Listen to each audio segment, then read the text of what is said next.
It is indeed a story of how 4 young lads were propelled to the dizzy heights of international fame and fortune to form the greatest coalition of all time. Call Me Dave, Boy George, Clegg Over.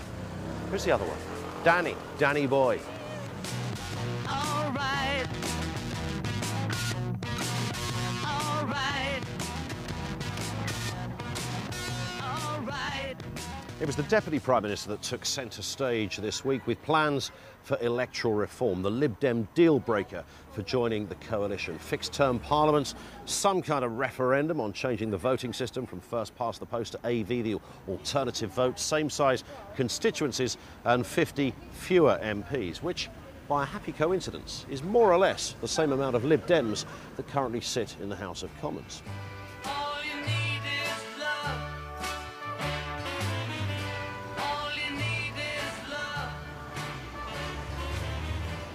But of course it was Nick Clegg that famously said during the election campaign that AV was nothing more than a miserable little compromise. How he's changed his tune, all in exchange for a shiny limo and a brush with the good and the great. These are big fundamental reforms we are proposing, but we are all duty-bound to respond to public demand for political reform.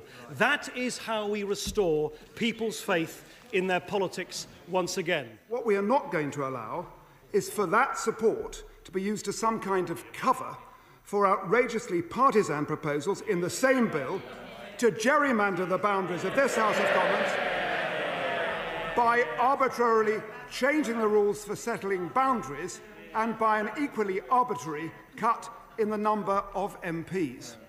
Now, if you're at school at the moment with a leaky classroom roof or a dodgy wall, it's just possible you're one of those schools where that kind of work will simply not get fixed. In fact, one Tory said this week that a good education is not necessarily about a spanky, newly designed building.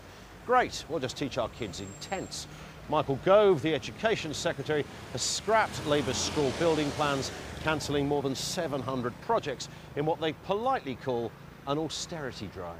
What does that mean? Oh, they've run out of money, that's right. The whole way that we build schools needs radical reform to ensure more money is not wasted on pointless bureaucracy, to ensure that buildings are built on budget and on time, and to ensure a higher proportion of capital investment gets rapidly to the front line. Today is a black day for our country schools. It's a damning indictment of this new Tory Liberal coalition's priorities, and it's a shameful statement from this new Secretary of State. Master Balls, who I don't think is right very often, in fact, never, might just be on the mark here. And young Michael, it seems, needs to go back to the classroom with a rather large calculator. You see, some of those schools that thought they were going to be rescued may now face the axe. So 6 of the best for young Michael, although he does get 2 house points for being the first politician in yonks to actually apologise. A number of schools were miscategorised, and for that I apologise. And in particular, there were schools which were listed as proceeding, when in fact their rebuild will not now go ahead. That confusion caused members of this House and members of the public understandable distress and concern, and I wish to take full personal responsibility for that regrettable error. There's to be an independent inquiry into claims that British intelligence services were complicit in the torture of terror suspects in Guantanamo Bay and elsewhere. The hearing's to be held by a senior judge and will report back in 12 months. The Foreign Secretary says it's now time to draw a line under the episode.